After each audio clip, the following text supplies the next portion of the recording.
個個都認為咧家庭有糾紛先至揾鬧交咪嚟輔導員嚇，其實唔係嘅。家庭有糾紛咧，純粹係代表佢哋係好愛呢個家庭。糾紛就唔係個問題，佢點處理糾紛反而先係真正嘅問題。做家庭治療咧，你驚咧就唔得嘅，你褪後一步就得㗎啦。佢如果即係兩邊開火咧，唔會射到你就得㗎啦。有把聲嚟問我：你係咪想做輔導啊？咁我話係啊，冇錢嘅你做唔做啊？我話做。佢話冇人請你嘅你做唔做啊？我話做。佢話冇地方返工嘅你做唔做啊？我都做。咁就定性咗我之後所行嘅路啦。哦，即係個 calling 啊。係啦。好，歡迎又嚟到新一輯嘅人生無限公司呢個 podcast。我哋今日咧請咗一個好資深嘅 therapist counselor。阿 Susanna 就嚟同我哋分享下佢嘅人生經驗，同埋喺九型人格點樣喺佢生命之中咧影響緊佢嘅。多謝阿 Jacqueline。Susanna 你係一個 therapist 啦，係咪？係。counselor 啦。係。但係你一開始嗰陣時候係咪就係讀 counselling 㗎？唔係，我係老師嚟嘅。係讀老師？係啊，以前係英文老師嚟嘅。哦，係啊，不過我做到 burn out， 咁啊再讀書，做咗幾多年你 burn out 啊？3年咋？3年就 burn out 啦？係啊，係啊，係啊。咁有啲乜嘢令到你覺得你想讀 counselling 啊？我想了解自己咯。哦，係啊，我都係奇怪點解我會咁嘅咧？咁但係有啲人咧，我識得有啲人咧，其實佢好想了解自己，就會去讀 psychologist 啦。哦，OK，咁我都係 psychology 嘅老師嚟嘅。而家我係都有涉及 psychology 嘅。OK，係啊，係啊。咁但係counselling 啦，輔導咁其實有好多層面噶嘛。係啊，係啊。Susanna 你係好專門做家庭治療嘅喎。做下就變咗家庭治療，做其實初都係 individual 嘅，係但係任何一個人坐喺你面前，其實佢帶住成家人喺度嘅，所以係免不了嘅。OK，係啊，但係咧一家幾口就係 family 嘅治療咧，其實好多時候都牽涉到一家幾口會坐喺度噶嘛。咁都幾都唔係㗎，唔係佢唔坐喺度就算屋企人咧過咗身好多年咧，其實個影響都仲喺度嘅。OK，好清晰嘅添。咁但係我自己會覺得家庭治療好多時就係處理家庭之間嗰個糾紛啊、夫妻啊咁樣啦。咁同你自己嘅性格咧，你係九型人格，其實你係一個9號嚟㗎嘛。OK， 嗱，其實咧呢個係有啲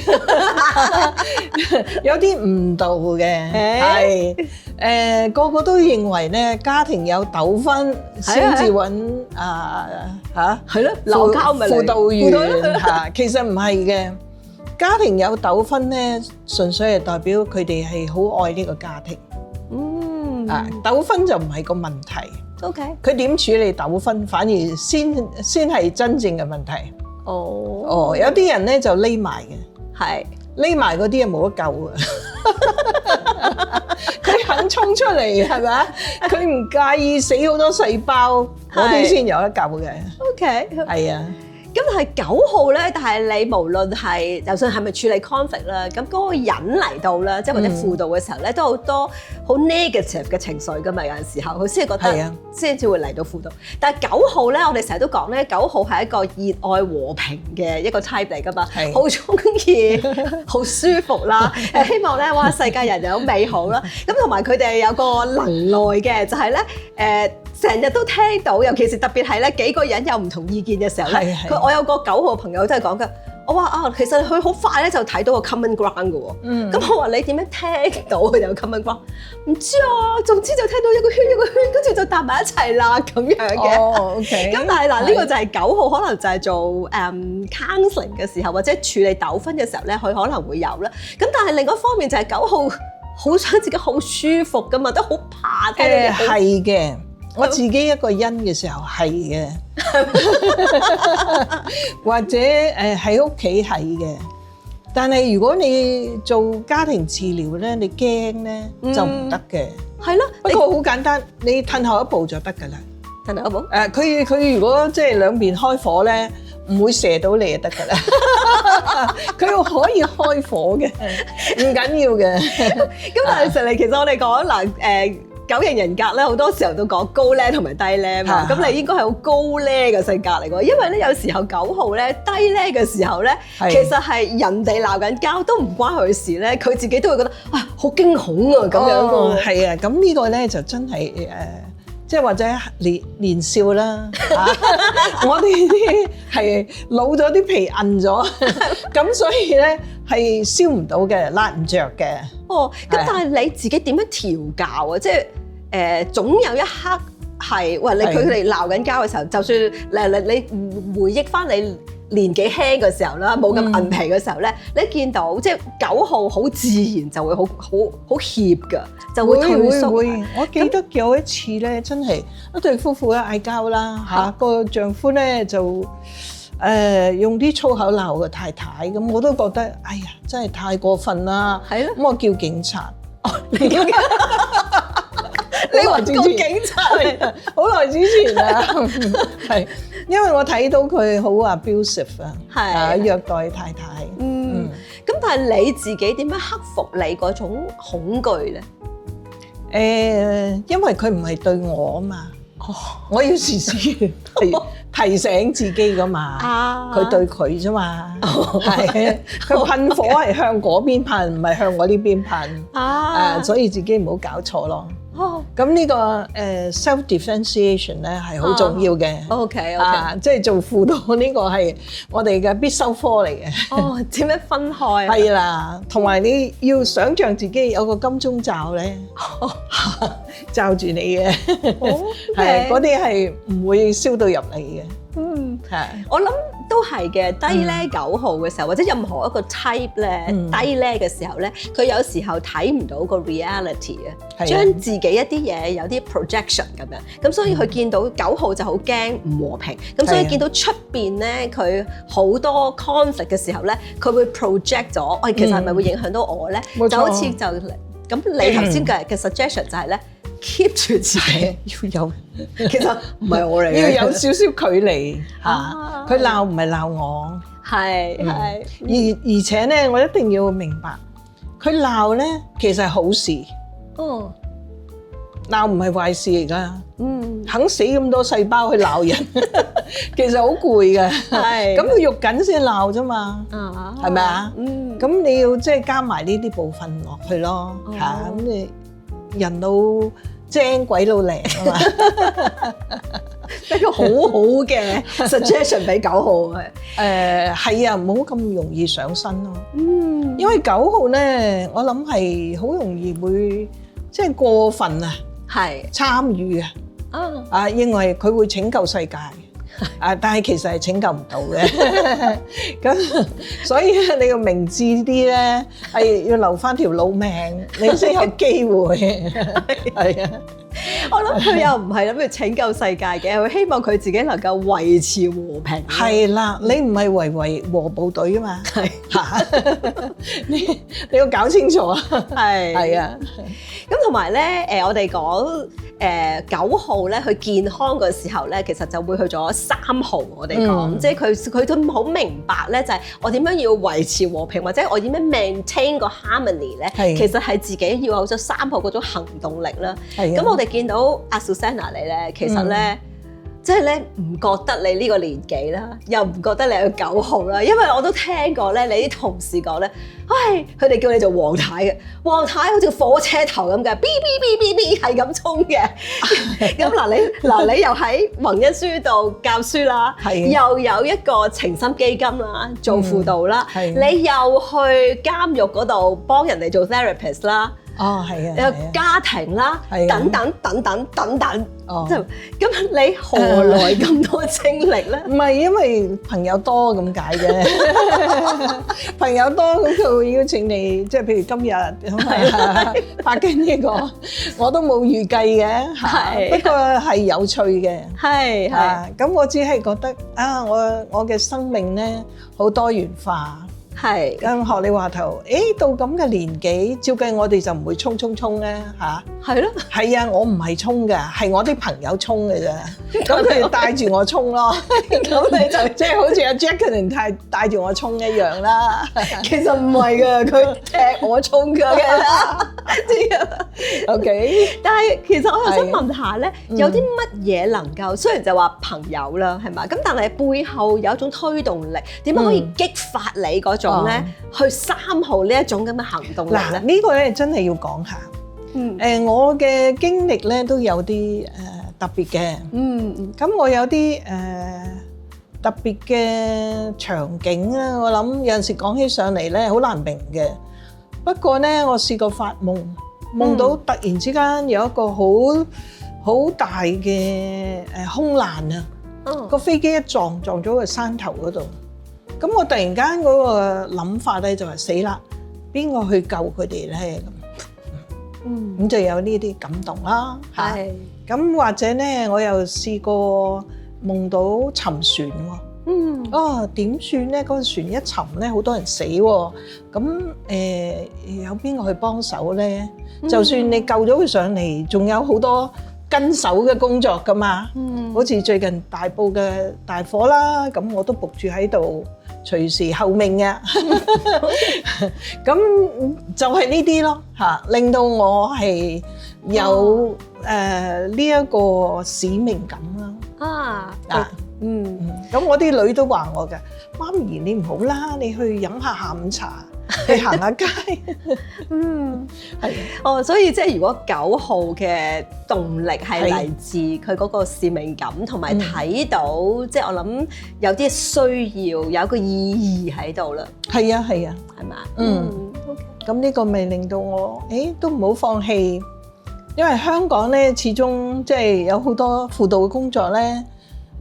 都唔係好，個認受性唔係好高啊。我係1990年返香港，我80年即係 burn out 咗之後去讀書啊，一讀就離開香港10年。90年返嚟就都有幾件事咧，令到我即係覺得真係需要去推動下輔導嘅。就有人問我你讀咩㗎？我話讀輔導咯。輔導係咩嚟㗎？嗰陣時冇人接受，亦都冇人知嚇。咁後來咧，我就去咗一間神學院，伯特利神學院就開咗一個輔導中心。係，因為97年啊嘛。咁我哋就諗即係轉型啦嚇，同埋咧人嘅身份危機啦，咁應該有好多問題出現嘅。咁結果咧，真係成立咗個中心啦。咁亦都睇住香港人嘅改變，家庭嘅轉變，好多樣嘢啦。咁一做咗22年。咁喺裏面咧，我又覺得，我訓練咗咁多輔導員，但係佢哋似乎都好難揾工作。係，但係個社會又好有需要。所以咧，我盤咗老命咧，都仲喺度推動緊呢個輔導呢個專業。其實係啊，我有講開兩嘢，就有啱啱有個朋友就問我，佢讀 psychology 嘅，咁佢話我就諗緊，我係咪應該讀個 master in counselling？佢話但係個錢又唔平啦，佢話學費，咁但係揾唔揾到工咧？係啊，冇錯。跟住我話揾到嘅，揾到係啦。咁但係可唔可以有幾耐先至可以補翻你呢個錢？咁樣計咧就好難啦。係，你千祈唔好咁計。係，但係如果你有使命感咧，你喺嗰度真係會攞到晒你 invest 所有嘅嘢嘅。係，我做咗咁多年咧，我從來冇1分鐘係懷疑過我呢個選擇，我係覺得好好嘅嚇。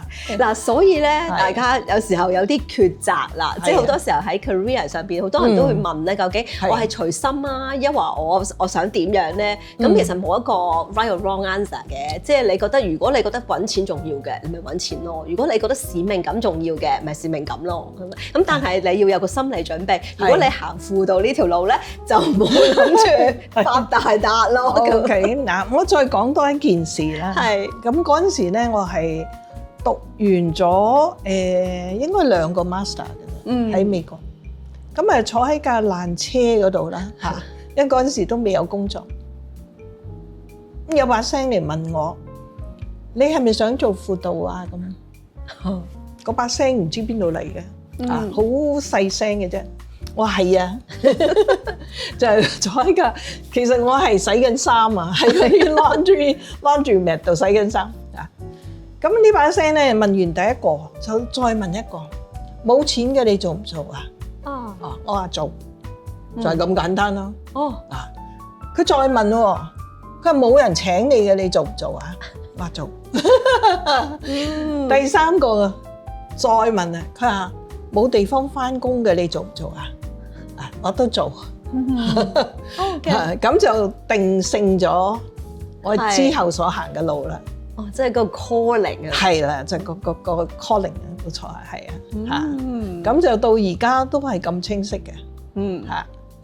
係嘅，我哋睇到嘅，同埋 train 咗好多，冇邊個係啦，train 咗一啲好高徒嘅，我哋都見到。咁多年都係嘅，係啊，都好多人跟過我嘅。咁但係咧我睇你做過一個9型人格嘅多元情景測試啦，你個 profile 就好得意喎。嗱，你睇到咧，其實你個9號平時見到你好出嘅，但我哋睇翻你個 report 嘅時候咧，其實咧你只係得一個情景出現咗一次，都唔係 dominant 嘅喎。其實你喺唔同嘅情景咧有唔同嘅表現，譬如你翻工咧係好多3啊。8啊呢啲咧口行動嘅，咁喺屋企咧又好好笑嘅喎。我哋講你咧係1、3、5。我哋講如果我哋處理harmonic groups 咧，即係處理challenges 啊或者 conflict 嘅時候咧，呢一組咧1、3、5咧叫做 competencies， 係 problem solving 解決問題嘅。冇錯。咁所以咧有好得意，即係其實係可以解釋到嘅。係，因為喺屋企咧就係一個。你要講求即係生存啦，同埋要 function 嘅地方，係咪啊？你攞你嘅9號出嚟咧，係做唔到嘢嘅，所以你一定咧要攞你嘅3號，攞你嘅5號，或者有陣時咧，即係面對我嘅先生咧，我要攞我嘅1號。因為佢係完美主義者，咁先可以咧親得到佢，滿足到佢。你喺屋企個1號好強㗎。係啊，要㗎。係，即係係咯，好得意。同埋咧，但係當你獨處嘅時候咧，你係2、3、4嘅，好多 heart center 㗎。因為我係好感性嘅。係啊。9號都好感性㗎，係，咁所以咪咁咯。我諗9號嗱，其實我哋已經講啦，唔係每一個即係我哋就 type 咗嗰個人，你就係咁樣，同埋佢冇其他嘢，其實唔係咯，唔係㗎，係啦，即係譬如9號，其實每個人都可以好感性嘅，或者我哋成日都講4號藝術家，咁其實藝術家有好多可以藝術家嘅，只不過佢個 art 唔一樣啫。咁所以其實同埋9號咧，正如講就係好似你咁樣，有好多使命感，你見到好多人有好多需要，同埋做輔導咧，其實都好多情緒擺咗喺裏邊㗎嘛。咁所以點樣處理自己呢個情緒？係咪喺你獨處嘅時候咧？嗱，獨處真係需要嘅，所以我成日咧叫我先生你快瞓啦。你就有個小角落啦，佢瞓咗咧就係我嘅世界。係，其實我係需要獨處咁解啫。係啊，有人叫住我咧，我都覺得唔舒服嘅。OK，我要好專注嘅。咁仲有一樣嘢咧，令到我可以專注嘅咧，就係寫嘢。所以你見我都花好多時間寫嘢啊。係。咁因為寫嘢咧，係可以咧進入另外一個世界。係啊，嗰個世界只有你嘅啫。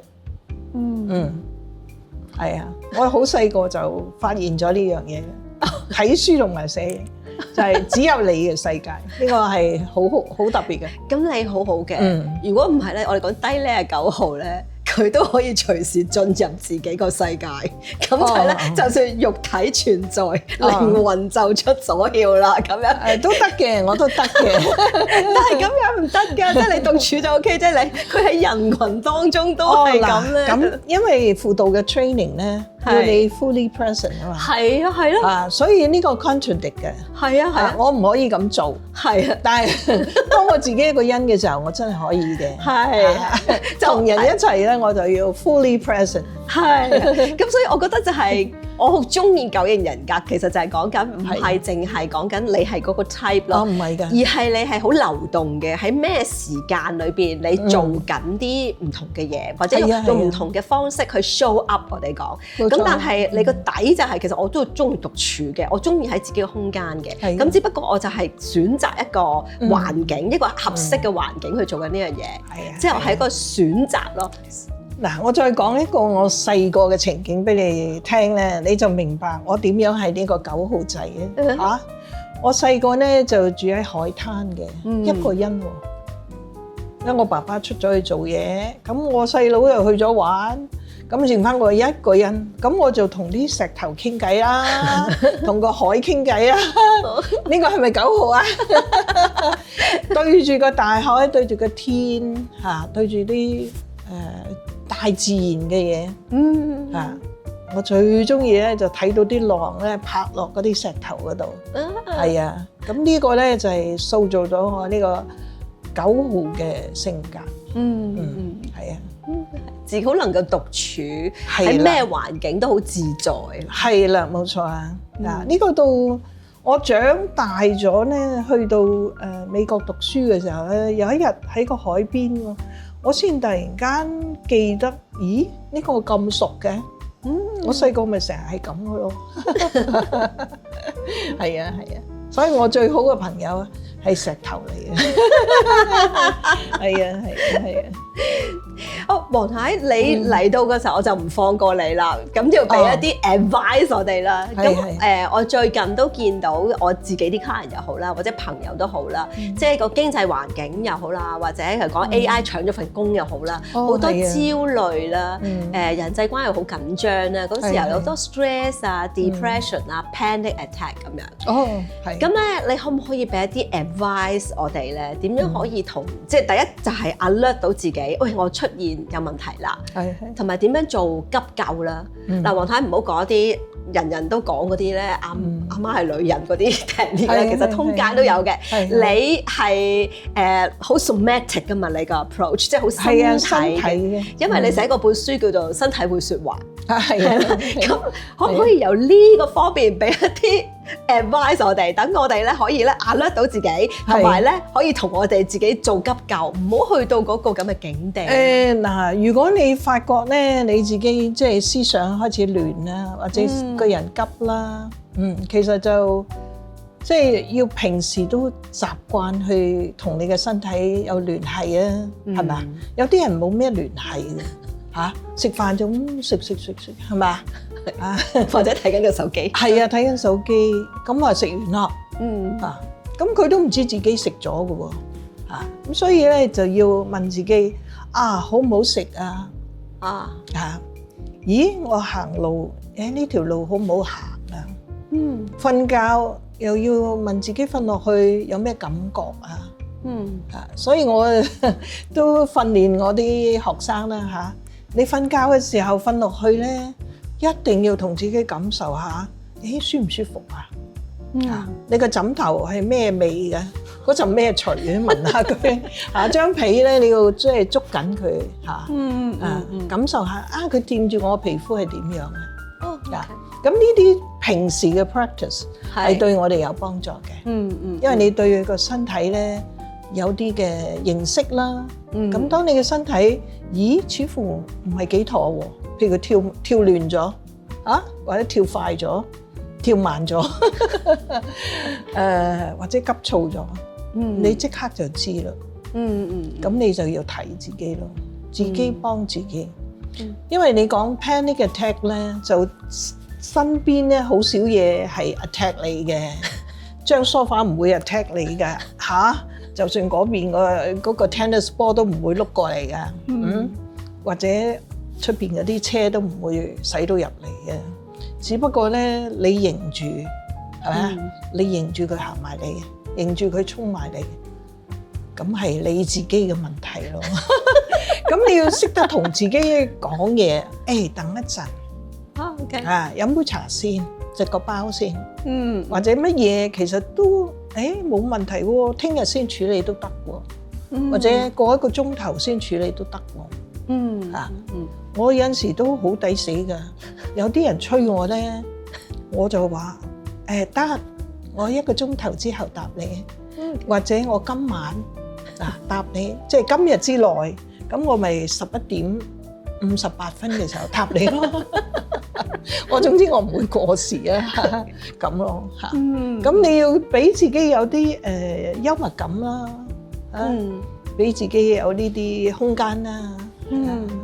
同埋，錯咗咪錯咗咯，唔死得人噶嘛，係咪啊？瞓醒覺有一條好漢啊，咁樣就可以過到骨嘅。我諗好，你一個好好嘅 advice 係有時候我哋個身體會話俾我哋知，其實有啲問題出現咗，只不過我哋唔察覺啊。咁所以咧，個 alertness 或者個 awareness 好緊要咧，即係去翻我哋即係有啲 mindfulness 嘅 training 俾自己，即係留意一下自己。mindful 咧係嘅，不過咧有好多人咧以為 mindful 咧就要攞個重撥出嚟咧，當一聲咁你又停喺度嚇，或者咧要點樣安靜係咪啊？眯埋眼嗡咁嚇，其實唔係嘅嚇。mindful 嘅 training 咧，即係只不過係在當下，飲杯茶咧都得嘅。慢慢飲。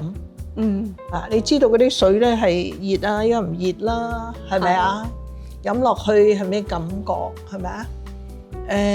或者梳頭都得嘅喎，慢慢梳。你啲頭髮會同你講嘢嘅喎。講咩啊？講咩啊？你今日咧似乎係有啲脾氣喎，豎晒起嚟，或者咧我琴晚咧瞓側咗，搞到你咁樣嚇。或者咧真係太多嘢啦。我自己嘅 practice 啦，我就游水嘅。游水每一下你咁落去啦，再上嚟啦。其實你放慢少少，俾自己落嗰下感受，咦係喎，凍凍地喎，再上嚟嗰下你又唔同咗啦嚇，咁又落又上，咁每一下咧你知道咁又游咗一個圈咯喎，咁你個感覺幾好嘅嚇。好，咁我哋大家要學習一下。平時咯，係啦，感受一下自己，咁你就開始，即係我都覺得係嘅，即係有時候有啲人去到一個崩潰點咧，係啊，先至會真係唔好咁遲咯。係啦，咁因為佢都唔係 aware，但係去到個點就真係我真係完全瞓唔到啦。咁佢有啲我識得有個 client 咧，其實佢瞓唔到成2個月㗎。佢都唔覺得有問題，2個月就少啦。我試過有一個，但係佢唔覺得有問題，直至到係啊，直至崩潰咯。係啦，有一個佢話都唔知1年啊2年啊咁樣，坐喺我個輔導室嘅梳化就瞓着咗咯。我只係叫佢咁啊，咁你俾自己唞一唞啦。咁佢喺嗰度瞓咗成個鐘。咁呢個 session 都幾好做，咁就完結啦，係咪？你同佢 set 個鬧鐘？唔係，我俾佢休息咗啊嘛。咁對佢嚟講係真係好好嘅喎。係。而家問題咧就係瞓與唔瞓咧，係你容唔容許自己瞓啊嘛？佢能夠容許自己瞓，佢喺我個輔導室度，佢容許自己瞓，咁咪瞓咗咯。一樣嘅啫嘛。呢個係一個好好嘅問題喎，係咪？即係我有個 client 咁啦，咁佢 panic attack 啦，咁佢就係瞓唔到啦，咁醫生開埋藥㗎啦，咁佢做晒所有嘅嘢啦，咁佢都瞓唔到喎。嗱，我再講少少。想瞓。係啊，你越想瞓咧，越瞓唔到嘅嚇，因為咧，我哋嘅瞓覺咧係我哋嘅 nervous system 去做嘢嘅。nervous system 咧，其實就係講你裏邊咧。你細胞同細胞之間嘅溝通，咁你已經 wire 咗，即係習慣咗係咁嘅時候咧，尤其是 panic 啊，我哋明白 panic 咧就唔係一個 attack， 佢唔係要 attack 你，佢只係要講你聽危險喎。其實佢係你嘅朋友嚟嘅。不過咧，你以為佢係你嘅敵人，咁你成日都要 Q 佢，你越要 Q 佢咧，佢咪越 attack 咯。咁你當佢係朋友嘅時候咧，佢就會好好嘅。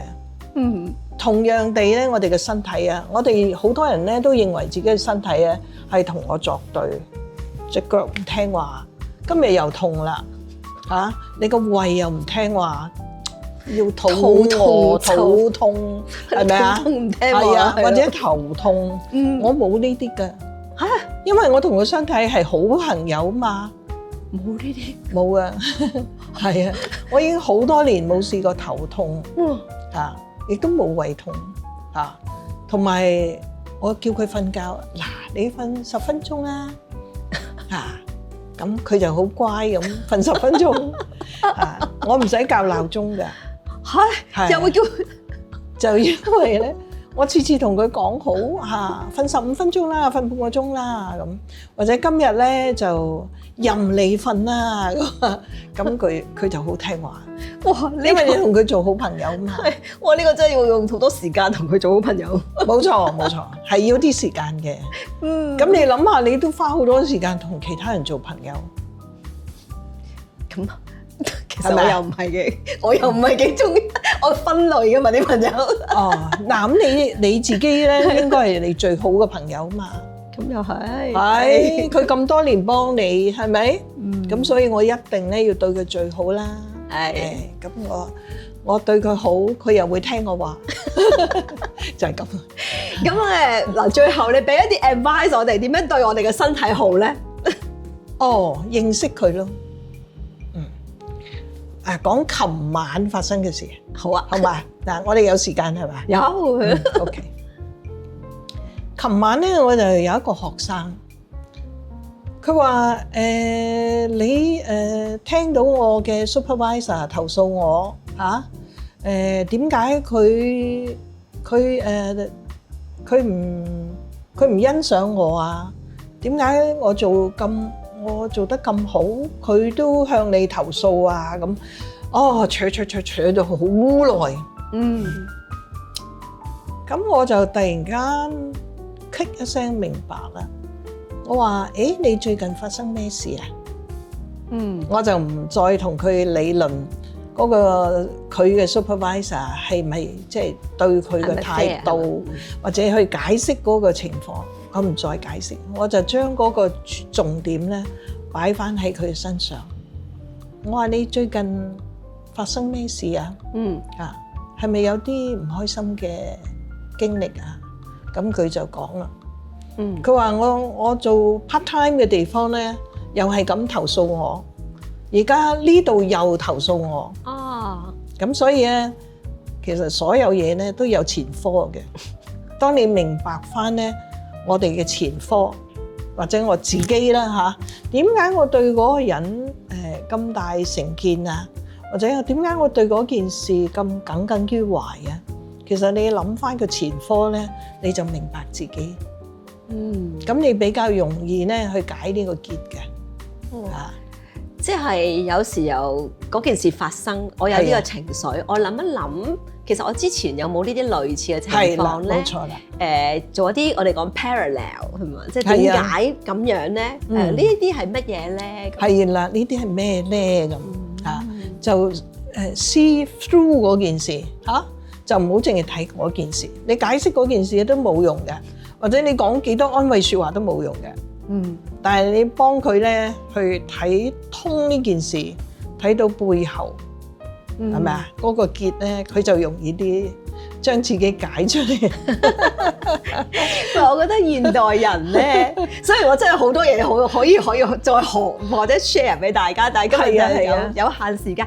但係我覺得真係好欣賞Susanna 你做嘅嘢啦，同埋特別係情深基金啦。其實好多輔導員同埋做好多義務嘅工作，幫助好多真係香港有好多受需要或者情緒困擾嘅一啲人士啦，咁樣同埋都係一個好好嘅 advice 俾我哋啦。即係我哋唔一定要去到嗰個點嘅，去到崩潰嗰個點，其實我哋可以做好多啲嘅。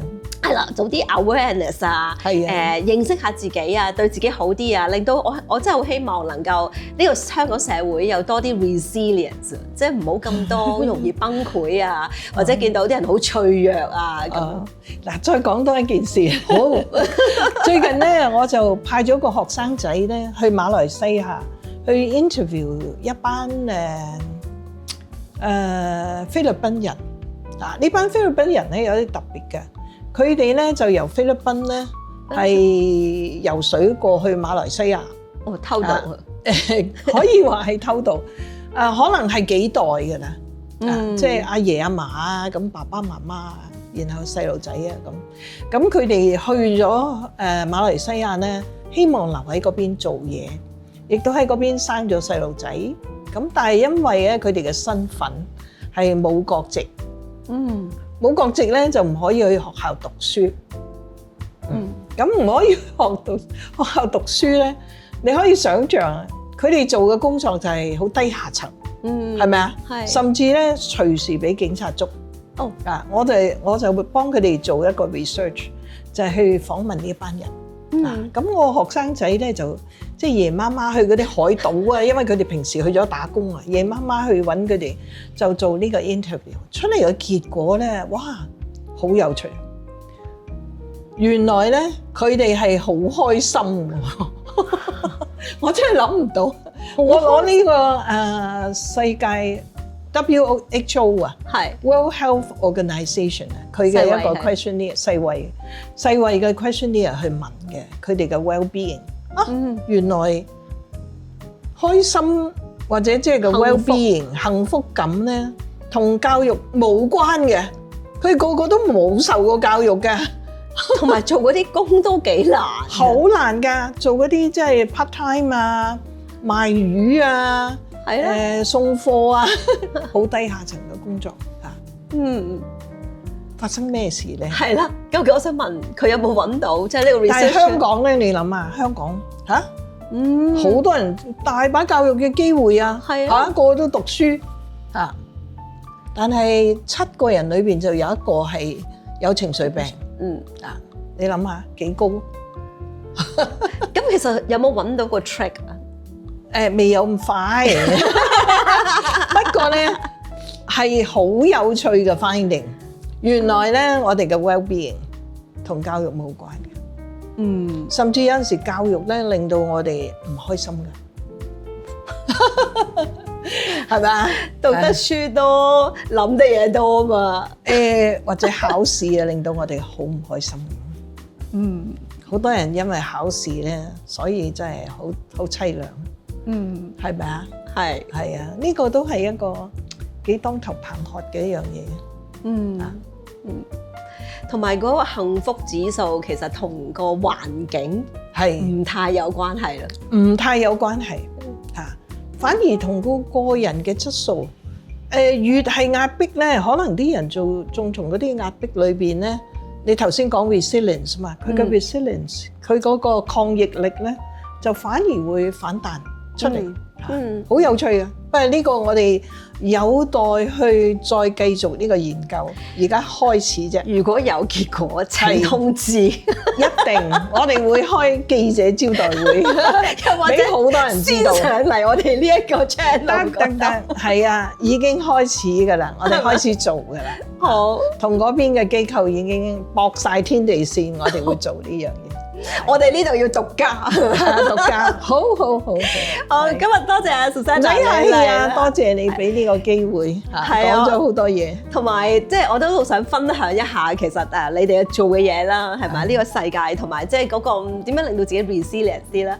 如果大家喜歡我哋呢一集嘅話咧，我哋就真係俾個 like 我哋啦，同埋咧 subscribe 我哋嗰個 channel， 繼續支持我哋呢個 podcast 嘅。咁我哋今日去到呢度啦，拜拜。